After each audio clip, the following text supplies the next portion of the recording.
Hey, sports fans, it's Larry Eder with RunBlogRun, your favorite program of the week, socialing the distance. And this week we're featuring the people behind the events at the Atlanta Track Club, one of our favorite track clubs. We have Jennie Coakley, who's the senior manager of events, and Lisa Tanner, who is the director of events. Hello, Jennie. Hello, Lisa. How are you this morning? Good morning. I'm doing well. Sunny Good. and beautiful in Atlanta. Hey, there you go. There you go. Well, the snow's melted in Wisconsin, and it's going to be 61 degrees. So, we think it's almost tropical now, You guys just put on, you ladies just put on an event in Atlanta on the Atlanta Speedway. Is that correct? And what was the official title of the event? It was the Atlanta Marathon, Half Marathon, and 5K. And yes, it took place at the Atlanta Motor Speedway, which is about 30 miles south of downtown Atlanta in Hampton, Georgia. Okay. How many people competed over the weekend? We had close to, I would say, 4,500 to 5,000 registered for this event. And good, Lisa. With a portion of those being virtual. So we did have we had about 5,000 people registered for the event, and it ended up being, 4,000 in person, 1,000 in those ranges. So it was a good split.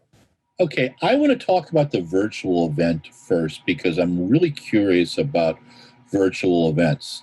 I have talked to peeps that I know who are runners, and a lot of them dig the virtual events, and it seems like a lot of people are doing them now.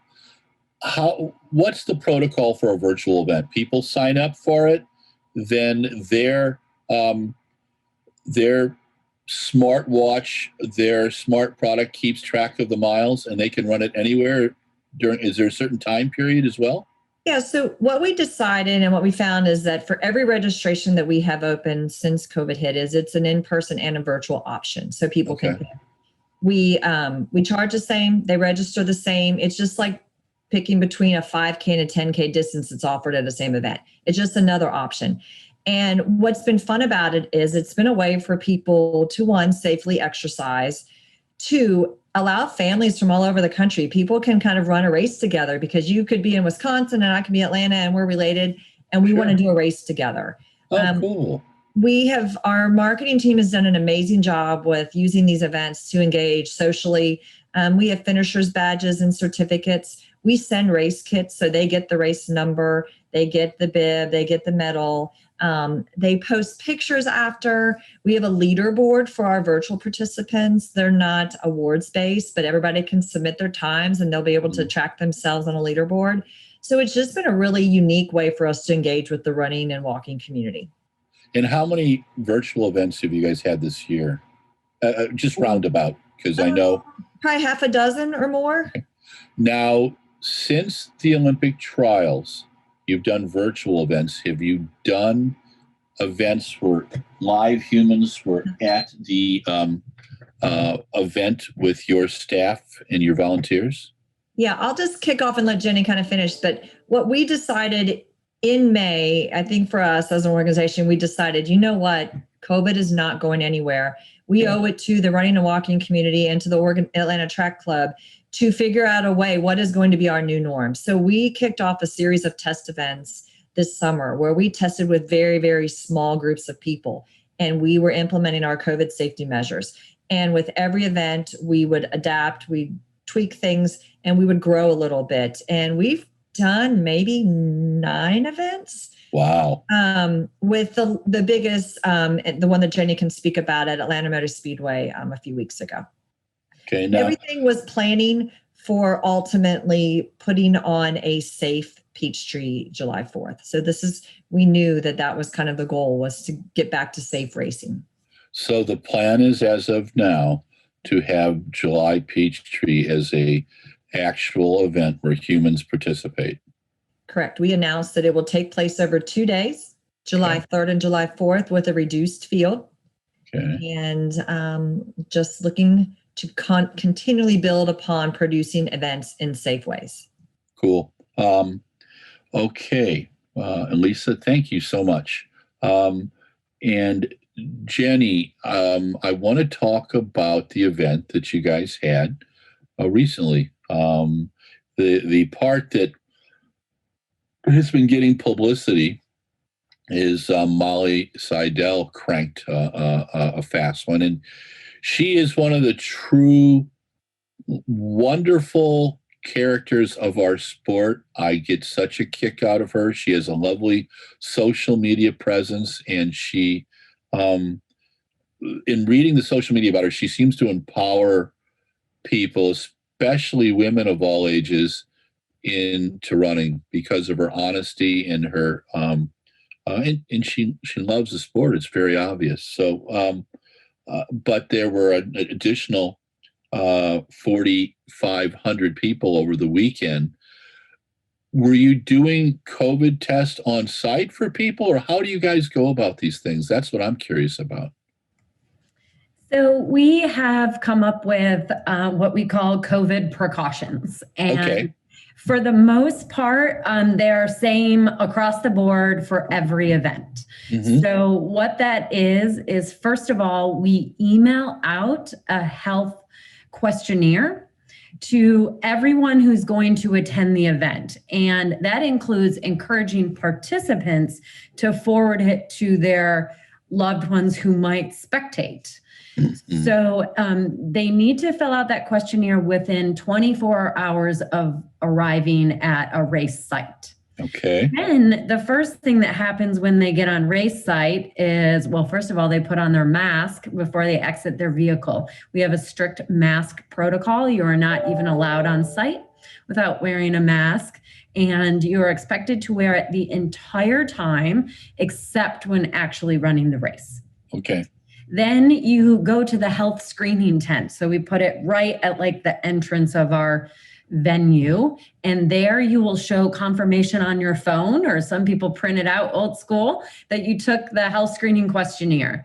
And if you show proof right away, it's real quick. We take your temperature on your forehead. We give you, at larger events, a wristband that shows you've been through that and are free to roam.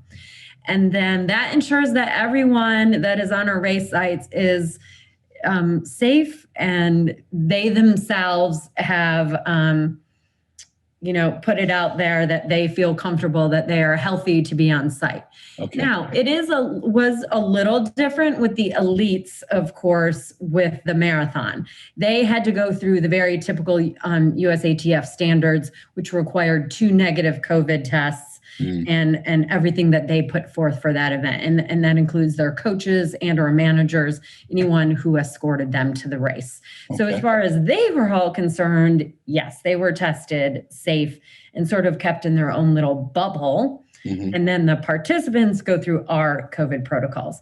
We also do things like we have hand sanitizing stations everywhere. We have them at number pickup when you check in. We have them outside all the restrooms. At the finish line, they're located right there.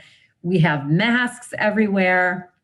And the other big thing that we did at the marathon was, because we were trying to accommodate a larger number of people, but we still wanted them to be socially distanced at the start line, we had 2 start lines. Okay. So we put them about 20 feet apart, Mhm. and we put 40 people on line A and 40 people on line B. And we put 40 X's on the ground, all about 8 feet apart, actually. And everyone stood on their X in their staging area.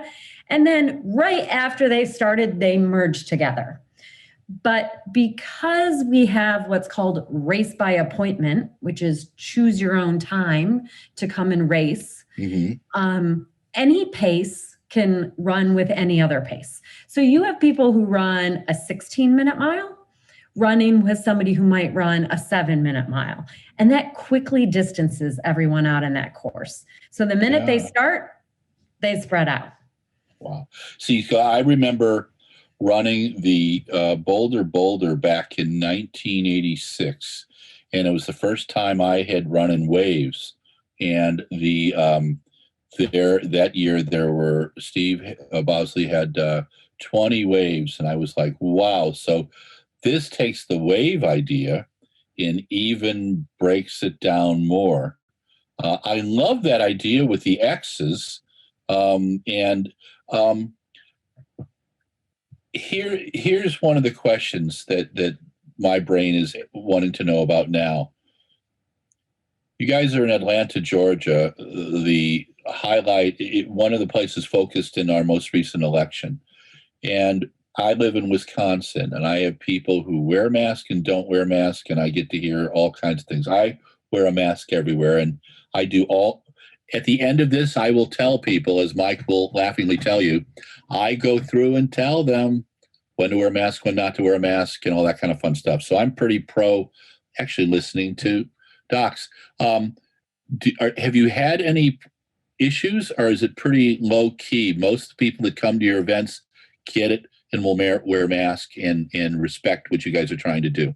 Yeah, I think that's what blew us away. So when we came up with this race by appointment, which was our safe racing, we had all these steps, and runners are creatures of habits. We weren't sure how well and easily it was going to be for them to adapt. But from day one, the gratitude and the willingness to do whatever it takes to get back out there supersedes everything else. I think at this past weekend, maybe we handed out, a dozen masks. People come with masks. It is not an issue, and we have them there. And if we ask them to put it on, usually they're horrified that they just forgot. We hand it to them. Sure. It has not been an issue whatsoever. And we're very grateful to the running and walking community. That's totally comforting for me, because, and that's the way I hope it is. But I as a media person, I need to ask. I just try to keep an open mind with things, because I think what you're doing is amazing, but I also think it's so complicated and fraught with little landmines and stuff like that. The next landmine I would think about is the difference in health concerns in a city proper as opposed to a smaller town. Was there any challenges there in terms of, like, if you'd have done the event in Atlanta, would they have said, okay, we need you to do this, this, this, and this? If you're in the town in Hampton outside of Atlanta, and I know where Hampton is because I spent almost 5 weeks in 1996 in lovely Hampton in Atlanta because of the Olympics. Was there any challenges in dealing with the community that you put the event in, or was that the main reason why you guys picked the Motor Speedway? Well, yes. So the main reason we picked the Motor Speedway is it is located in a county that is allowing events. Okay. And will permit events. But I mean, most importantly, the Atlanta Motor Speedway is private property. So they can make their own rules, just like a grocery store can. So the city of Atlanta is actually not permitting any events at this time. So that has sort of been the reason why we have had to innovate and go elsewhere. So that was the main reason we went to Hampton, Georgia, was because the city of Atlanta did not permit the event. However, we're getting close, so the city says. So we hope very soon we'll be back on the streets of Atlanta. But it's difficult. I mean, the biggest hurdle with that is sort of this race by appointment structure. Sure. Because we start in smaller waves across a longer period of time, you're asking the city to be okay with you closing roads down a little longer. Wow. Yeah. So, so Jennie, here's a question, and you're probably going to anticipate it. One of the things I know about the Atlanta Track Club, one of the things I know about your comrade, Mr. Kanawha, is that it's important for the Atlanta Track Club to be a really good citizen. And you guys are testing things, so you're keeping the city happy. On a scale of 1 to 100, can you give me where you were 6 months ago on trying to get the Peachtree race done in the city and kind of where you are now, without breaking any protocols or anything, because my guess is there was some complication. And from looking at Jennie's face and Lisa's faces, they're very smiling, very thoughtful, but unfortunately, you don't have that Jesuitical thing that Mr. Kanawha would understand, and the reason why he calls me Father Eder. I did spend time in the Jesuits, and we were taught how to ask people questions, which has really helped in journalism. So it's not that God's on my side; it's just that I love asking. I'm fascinated with how you're able to do this, because I think it's a virtual miracle that you're able to do it, and I love it. And we want to showcase it and show other people in the country that, hey, you know what? It takes a lot of work. It takes testing, but it can be doable. So I can take this one. Lisa, thank you. Yeah, no problem. So it really is an easy question. Like I said, back in May, we decided that we felt an obligation to create a safe way to return to racing, not only for us, but for the rest of the world to see. We have one chance to do this right. So we've been ultra conservative every step along the way. I would say that our protocols probably are more strict than many that are provided, because we understand the seriousness of this. Because of that work, Rich Kanawha has worked very closely with the City of Atlanta Mayor's office, and we are working hand in hand to see what putting on Peachtree over a 2-day format this year can happen. It is a work in progress. It changes. Sure. And we're going to continue to work closely with the city to find the best way to put this on safely. Awesome. Okay, let's keep the city happy. I do like the mayor. I've got a few other questions. So the elite athletes were in a bubble. How did they start before everybody else or after everybody else, or how did you guys put that together? Yep. So the elites were in their own wave 5 minutes before the general start. So they started at 6:40 a.m. It was simply a small group of them. I believe there was about 43. And we decided to put all men, women, marathoners, and half marathoners all together, since they were such a small group.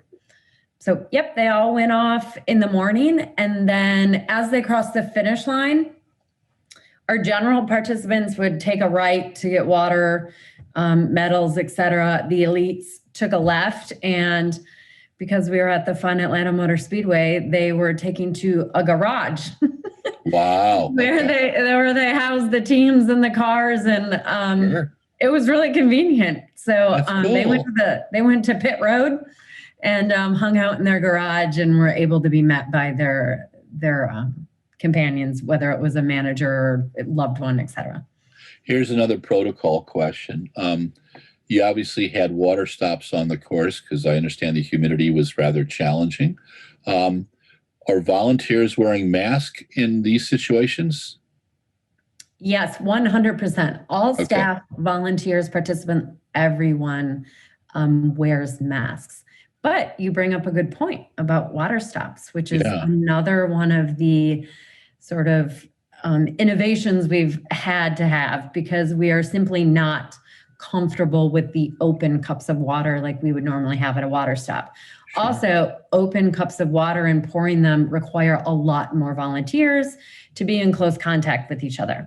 Yeah. So we have instituted the process of refill stations. We advise that all participants carry their own water. Okay. Whether that's handheld or, a vest sort of. And then we only had actually 2 water stops on the full and marathon course, but the course was looped. So they would go by those stops a minimum of 2 times for the half, and I believe it was 5 times for the full. So they had water about every 3.5 to 4 miles, and then water at the finish line. And they're closed bottles, and It's an aid station, so it's not just water, it's also Powerade, and we had Cliff Shots there if they needed energy. Oh, yeah. Yeah, I like And that. they simply just pick it up, and they can elect to carry it themselves, or they can stop and refill their own receptacle. I want to talk about what was the fastest male and female finishers in the 5K? And I'm not the exact time. Is it 16 minutes, 18 minutes, 15, or? Now or you're throwing us trick questions to the operations people. These are Jay questions. Okay, I'll ask Jay those things. I believe it was around 16, 17 minutes. Okay. Yeah. And the slowest finisher in the 5K in the hour range? Usually around an hour 15 is the time limit. We have been finding people are a little faster in COVID. So probably closer to an hour. What was the time limit for the half marathon and the marathon? The half marathon is 3 hours and 30 minutes, and the full marathon is 6 hours and 30 minutes. Yes. Wow. Because of race by appointment. Yeah. If you're a little slower marathoner, you could have taken the earliest time, and you got a little extra time in there. That's cool. No, that makes sense. Because I remember I did Disney for about 15 years, and with a friend, we would walk in about 3 hours 10 and a half, and there would be people finishing for 5 more hours, and it was astounding to me, and that's when I knew, wow, running had changed since the 70s. Where do you see participation right now in terms of, and this is for Jennie or Lisa, and you can both comment on that. What I'm observing is more people are running and walking than I've ever seen before. And in talking to all the footwear companies, the ones that are serious about and committed to running are having some of the best years they've ever had, even with the challenges with distribution, with communications, with being in places. How do you anticipate upcoming events like the Peachtree 10K, the largest 10K in the world? Have you come up with a number yet on what you're going to try to do there, or is that a little premature? So for Peachtree, I can touch on that. It's a little premature. We anticipate a reduced number of registrants that'll be in person. Now, with the virtual side, in a perfect world, we're 60,000 strong, but a large percentage of those are virtual. A lot of people want to keep that Peachtree streak alive, but aren't quite comfortable, or with traveling have decided that virtual will be the way to go. Yeah. I think, though, just overall as an organization, and there's been a lot of great things that COVID has brought the Atlanta Track Club. It's the ability to think outside the box. It's the ability to be flexible, to adapt, reimagine everything we've done for the last several decades. And we're learning there are some great new ways to produce events and things that will stick with us well after COVID passes. And I think currently our registration numbers are about 60% in person and about 40% virtual, give or take a few, but that's the trend we're seeing. Our numbers, I would say, are below what they were in our 50th year, or a grand year, but they're not terribly lower than what they've been in 18, 19, things like that. So people really want to get out there. One of the things that is legendary about the Peachtree race is the shirt. Used to be the shirt for breaking 60 minutes. Do you do that with the virtual race as well? Are you going to do that, or is that going to happen? We do shirts for Peachtree, but Peachtree is the one event where we typically don't mail out your shirt till afterwards. So now, last year we mailed them out because everyone was virtual. Yeah. We mailed them out before, but in an effort for people to get on that weekend when they were running. Cool. So we'll have to discuss what we're going to do this year, whether it's before or after, because it is the one event we consider it your finisher shirt. You have to cross the finish line to earn it. Cool. What is the biggest lesson? I'm going to ask Jennie, and then I'm going to ask Lisa. What is the biggest lesson you learned from doing this weekend of races, Jennie? Flexibility and patience. But I think being a race director in general, you have to learn that. You Sure. just never know what a site, what a course, what a different group of participants is going to throw at you. And you just have to be ready at any minute to pivot. So we have Cool. pivoted many times, and I'm just super proud of us all. Well, thank you. Lisa, what about you? I think for me, it's that renewed faith in humanity.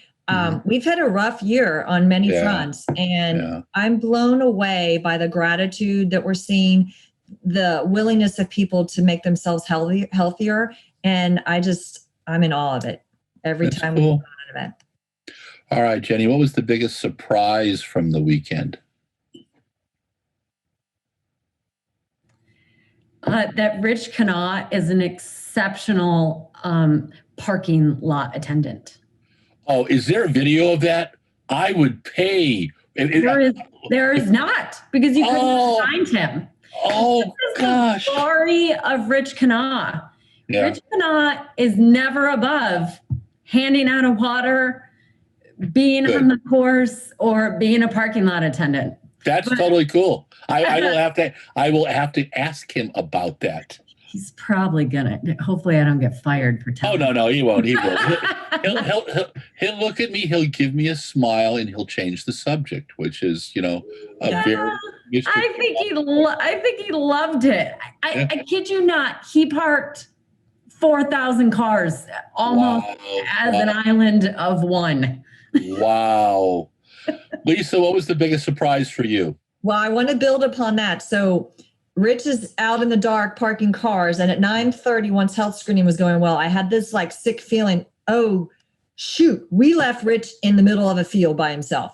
So a few staffers and I ran over there, and Rich, as you know, never brags or takes credit. He runs up to us and says, I've run 13 miles and I have single-handedly parked 4,000 cars. This is awesome. Wow. Oh, I love that. I love that. That is great. The people, the owners of the motorway, when you approached them about this, how did they respond? Did they like the idea? Were they a little concerned? They loved it. So we went down there. I think it was late October, November, to look at the property. And the Speedway's main car sponsor is Chevy. And so we were loaded up into the super cool Camaro. Oh, yes. Driven around the Speedway. And who's not sold by that? Yeah, there you go. There you go. They welcomed us with open arms. The good thing is they actually have their NASCAR race coming up on March 20th, the weekend of March 20th.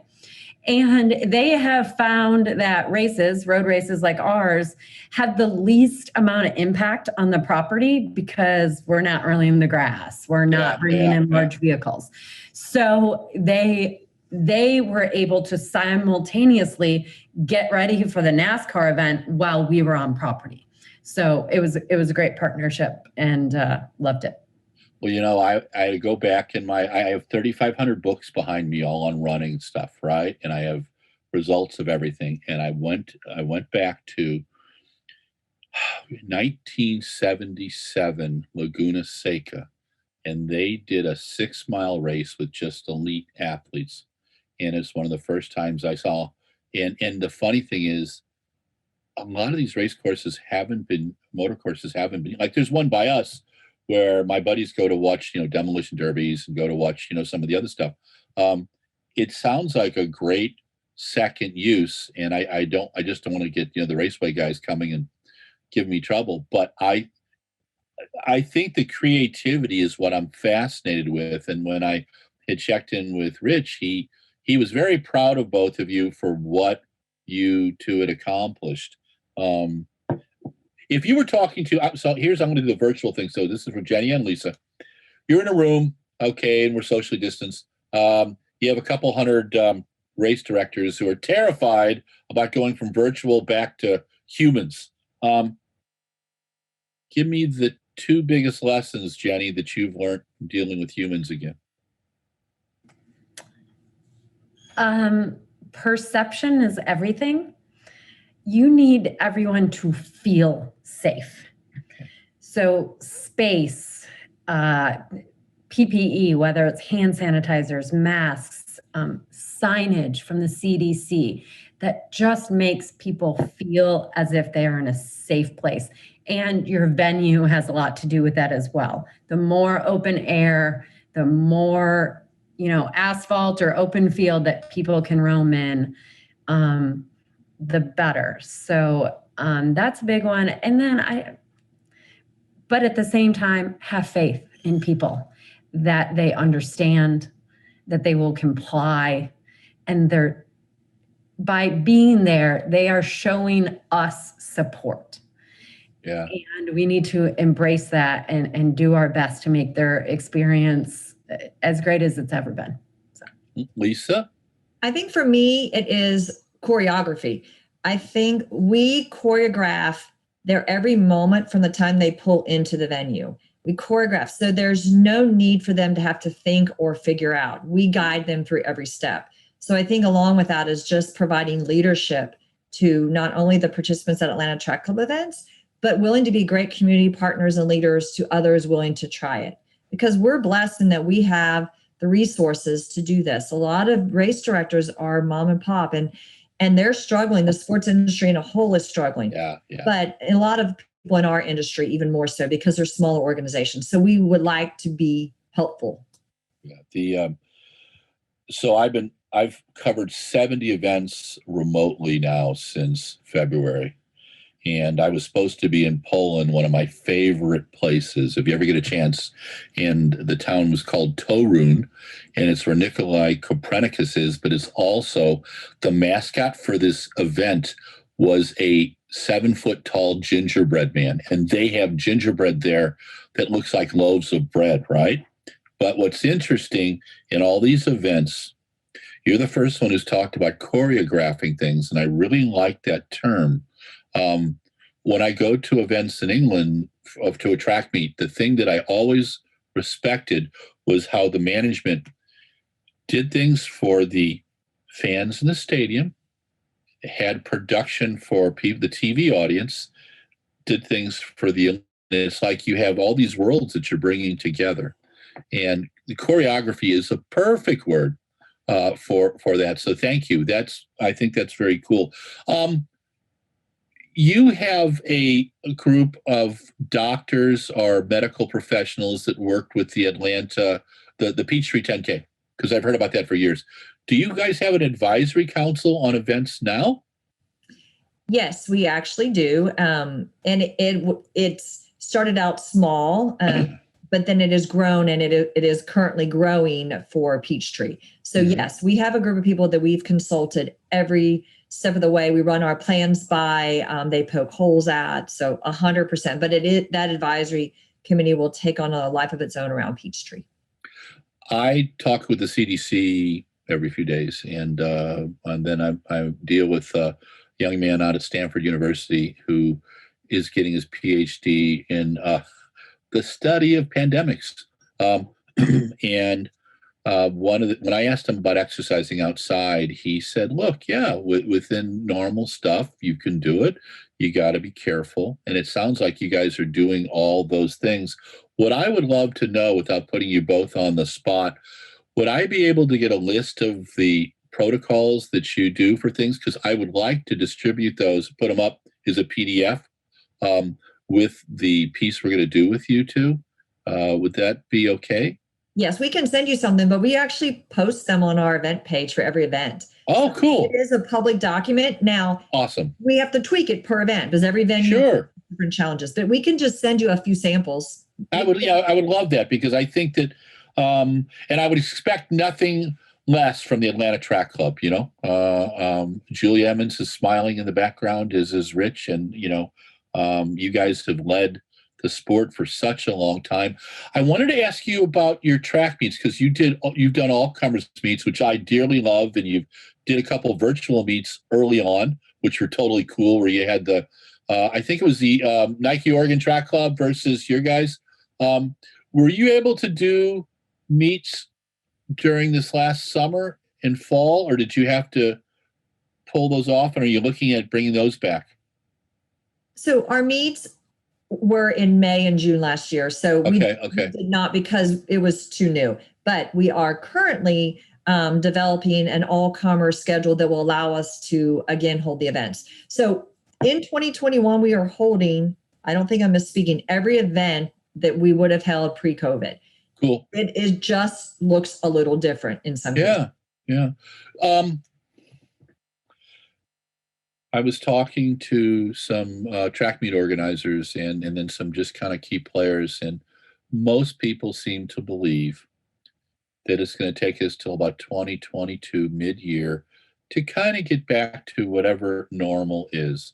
We're going to have moments of normality, such as you guys being able to put on the Peachtree this year in the capacity that is healthy and responsible for the community. I like, but what is your thought process on things? Is that kind of where you both are? Is that where the club is? And look, yeah, we've got to take these steps to get back to whatever normality is, because I'm not sure what normality is going to mean in the future. My people, my folks that I'm talking to in the medical community caution me about what normal will be, because I think we're dealing with something that, as much as we don't like it, it's part of it possibly. There's all kinds of things that forensically we will learn. You don't have to watch that movie Contagion 5 times, just to get scared. It's just been the daily living and stuff. Where do you think, Jennie, before you can have races that are more like what we had pre-2020, how long do you think that's going to take? Yeah, I can tell you, on our events team call this morning, the exact words you just said came out of Lisa's mouth, which is, bear with us. We can make it through 2021. It's going to be until 2022, when everyone really feels more normal. And why is that? That's because, A, we're not all going to be vaccinated for several months. Mm-hmm. But there is also just social behaviors that have changed, and there's a lot of mental health issues that go along with this. Yeah. As long as it took us all to adapt to being home and being isolated and possibly alone, you now have to adapt to going back to an office where people, for lack of a better term, are in your face all day asking you questions, and it's going to be an adjustment for everyone. But I do think, everyone uses the word normal, but I'm in the camp of, I think there's going to be a new normal. And I think that's a good thing. We all learn to embrace our families, embrace our bubbles of supporters, whoever they were. And sitting in traffic is not something any of us want to do. Yeah. And if you know anything about Atlanta, it's terrible. So, remote working is here to stay, and behavior such as that. So, Lisa? I agree. I think that we are middle of next year for sure. I think there's some things that may stay different for years. It may be that people put on a mask at Peachtree for the next couple years. I think that some people I wonder what it's going to do to flu season. Are people going to choose to wear masks during other times of the year that have high and experiences with illness? So I think that, again, the constant adaptation of what we need to do is what we will do, and what we're really good at, and that's thanks to COVID. Yeah, I try to tell people it's about caring for others, and whether you can get sick, the people around you can, and let's take any type of politics out of things, and just know that I think it's about humanity, and I think you guys are championing that. You've survived now 41 minutes with me, Lisa and Jennie. Thank you so much. And this lovely little chat fest is going to have to come to a close. But I wanted to thank you for both for putting on the event. And I think you're inspirational to many race directors. I number about 29,000 different events in the U.S. in a regular year, and it could be as high as 58,000 if we put everything together. And this is from 5Ks to marathons, and then you add in the high school track meets, and we're probably over 100,000 running events in the U.S. in a year. And none of us take the time until we put on an event to know how much work is in it, from the smallest event, a little fun run, to the biggest event. So thank you both.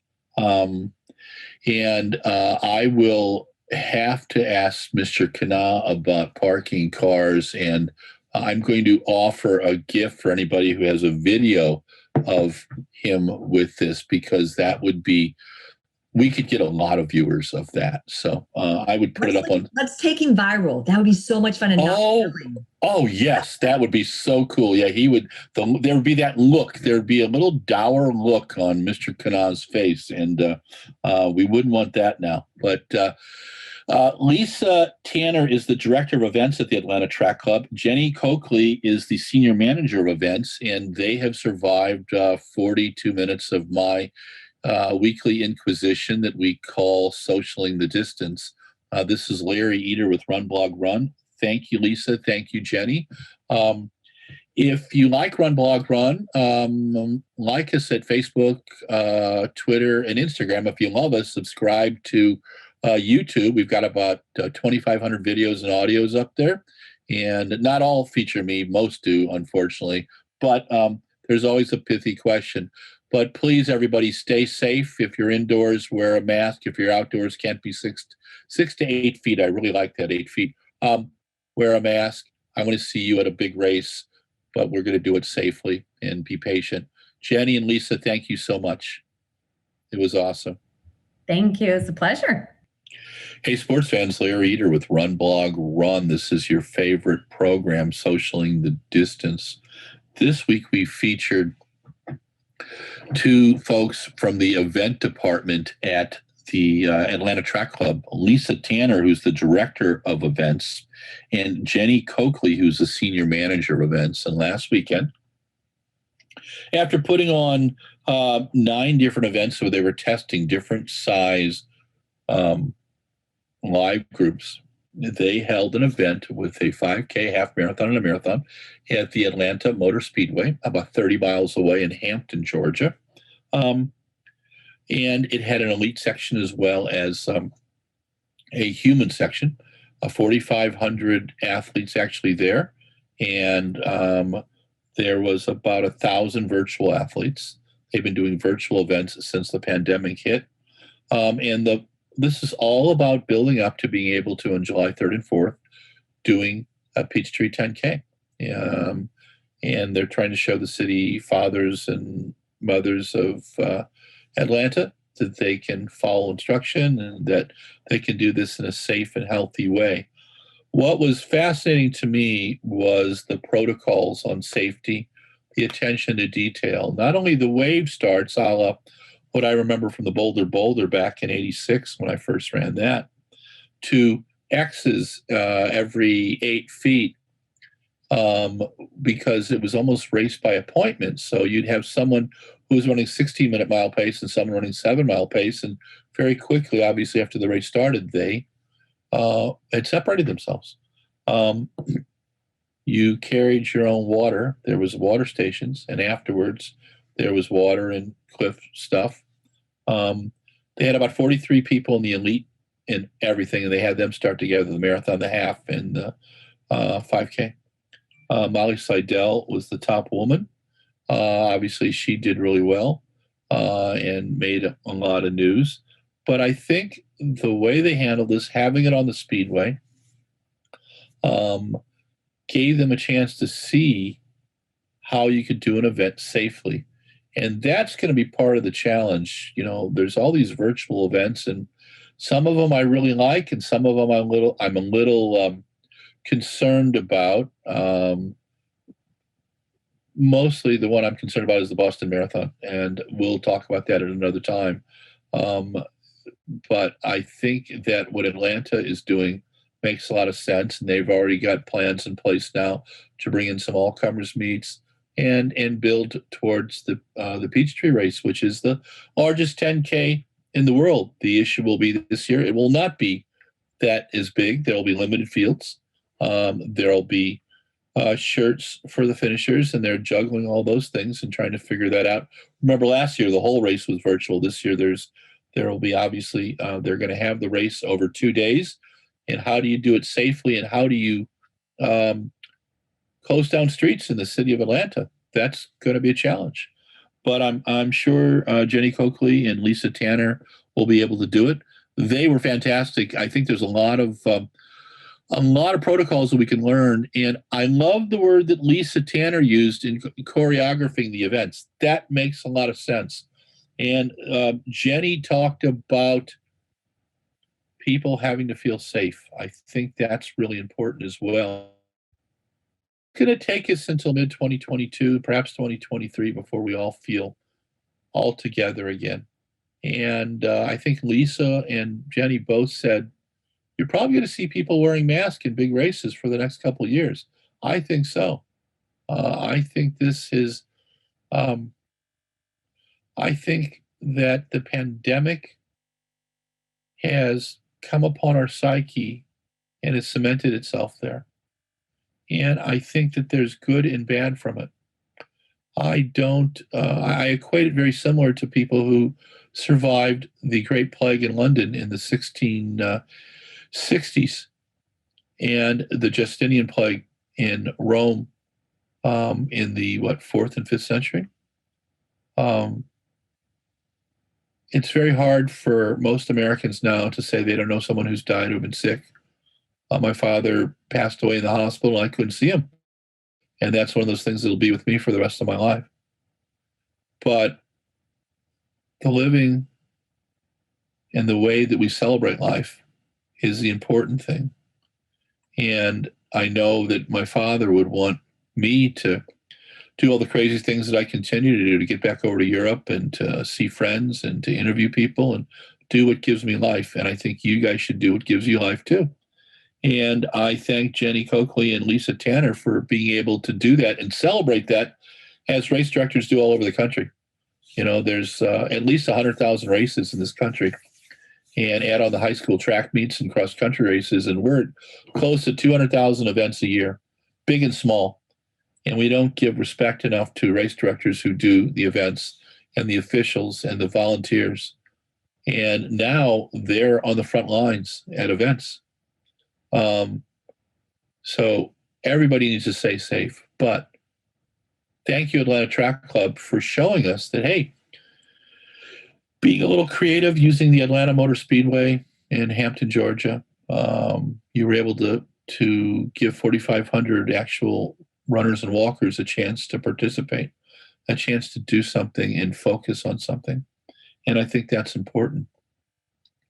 This is Larry Eder with RunBlogRun, and this is your favorite program, Socially the Distance. If you like us, please like us on Facebook, Twitter, and Instagram.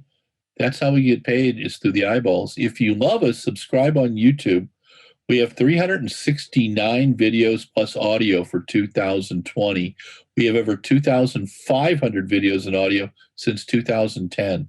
Surely there's something there for all of you. If you're into running, if you're into track and field, if you're a 10K runner who kind of goes, that hammer throw is kind of interesting, or how did Ryan Krauser do that? And you want to know about hill repeats, we can give you both. So check it out, but with this caveat, stay safe. If you're indoors, wear a mask. I don't care if you're in Mississippi, Wisconsin, California, Texas, Florida. If you're outdoors and you can't be 6 to 8 feet separated, wear a mask. Wash your hands.